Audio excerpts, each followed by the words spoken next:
Or driving is made easy in the T9 with the on-the-fly system.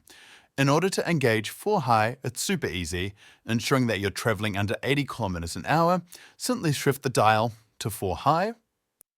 Your main dash will then let you know that both traction control is off, and then just underneath normal, you can see that 4 high is now engaged.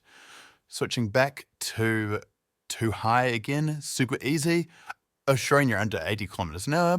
Hop back to 2 high, and again, the details on your main dash will update. Changing into 4 low is slightly different. You will need to be stopped and stationary in your T9. Whenever safe to do so, simply change the gear into neutral, remaining stationary with your foot on the brake, pop it into 4 low.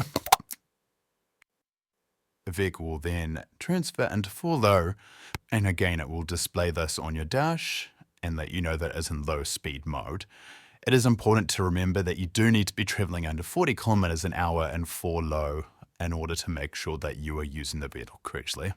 Again, super easy to change out of 4 low, remain stationary, hop it in neutral, and then simply shift the dial. That would be either 2 high or 4 high, depending on what you'd like to do.